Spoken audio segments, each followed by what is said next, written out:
Have you ever noticed how you feel a strange relief when plans get cancelled and you can just stay home, as if the world suddenly exhales and gives you permission to exist without performing?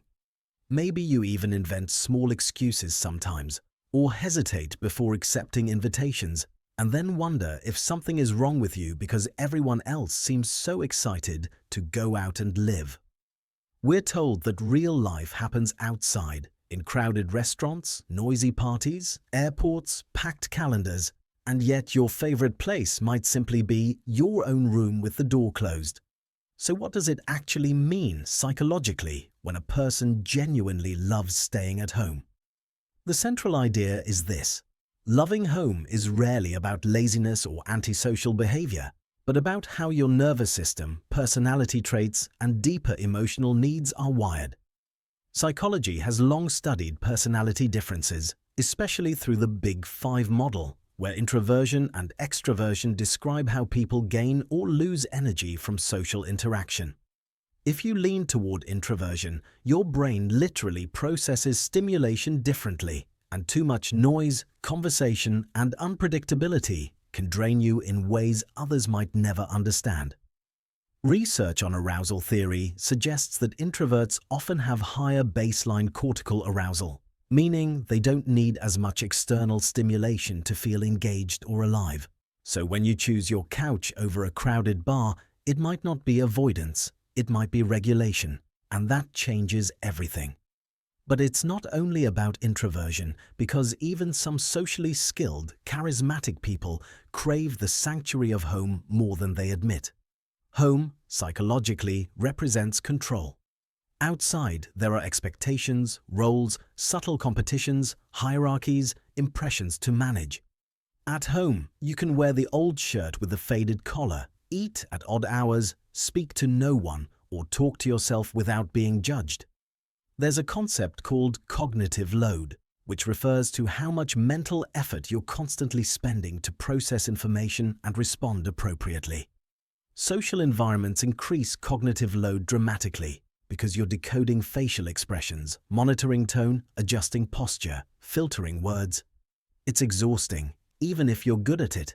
So the person who loves staying home might simply be someone who is deeply sensitive to mental overload.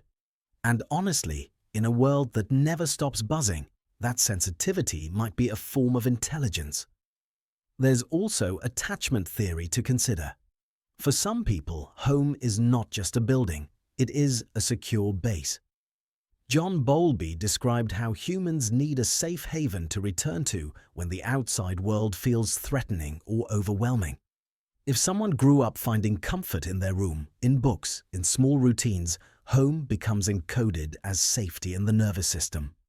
The smell of their own space, the familiar silence, even the way light falls through the window at a certain hour becomes grounding.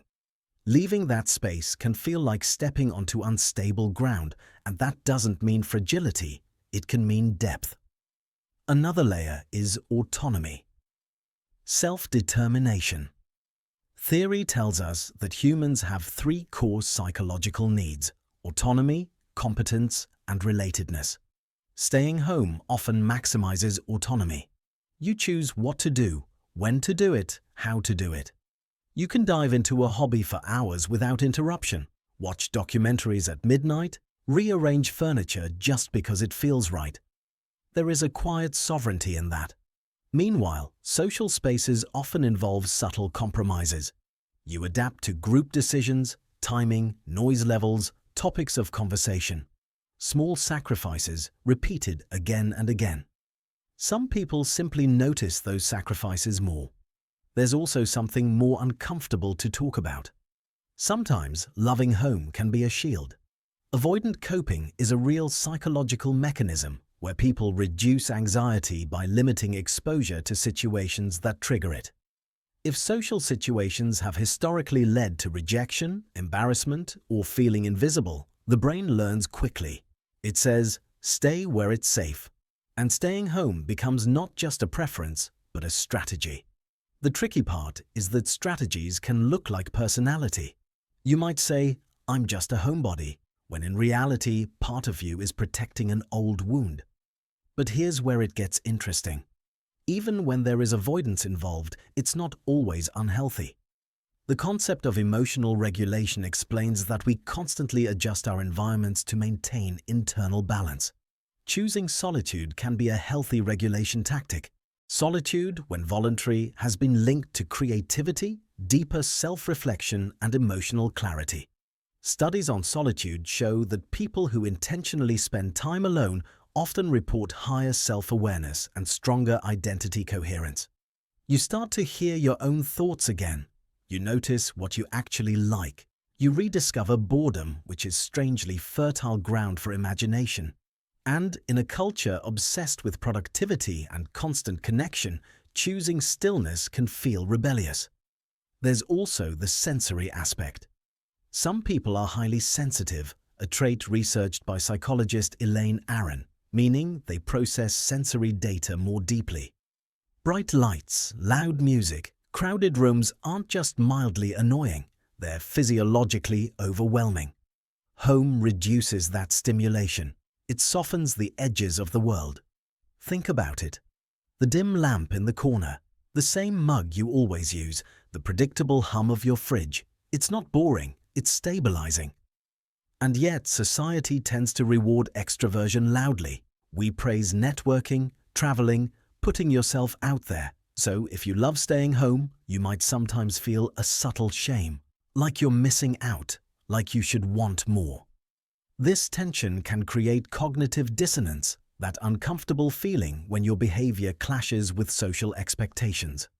On one hand, you feel peaceful at home. On the other, you wonder if peace equals stagnation. But what if the real question isn't whether staying home is good or bad? What if the real question is why you need it? For some, it's recovery. For others, it's identity.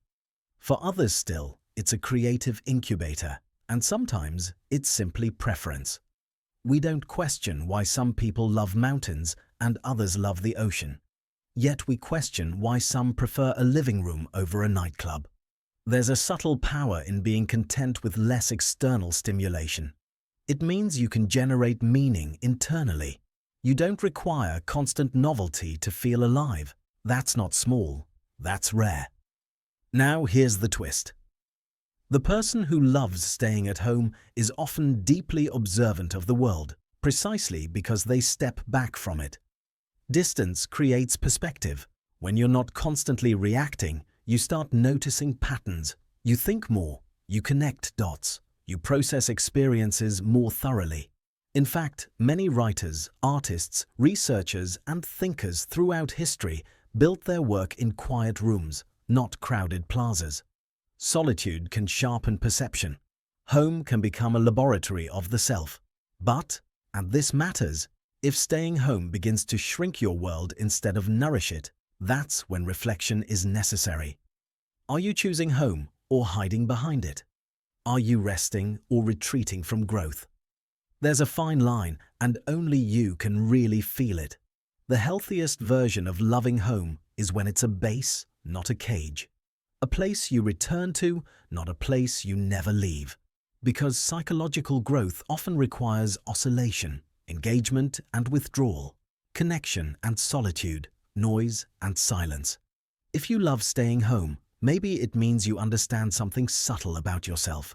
Maybe you know your energy is precious. Maybe you value depth over breadth. Maybe your inner world is rich enough that you don't need constant distraction. And that's not a flaw. That's a different rhythm. The world is loud. Not everyone is meant to dance to its fastest songs.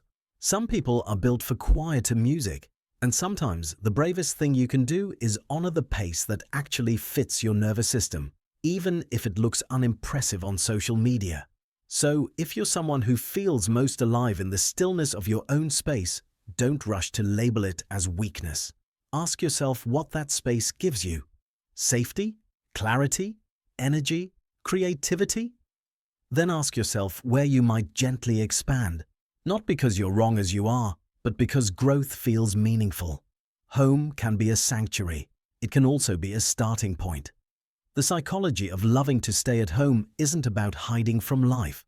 It's about how you relate to stimulation, safety, identity, and meaning.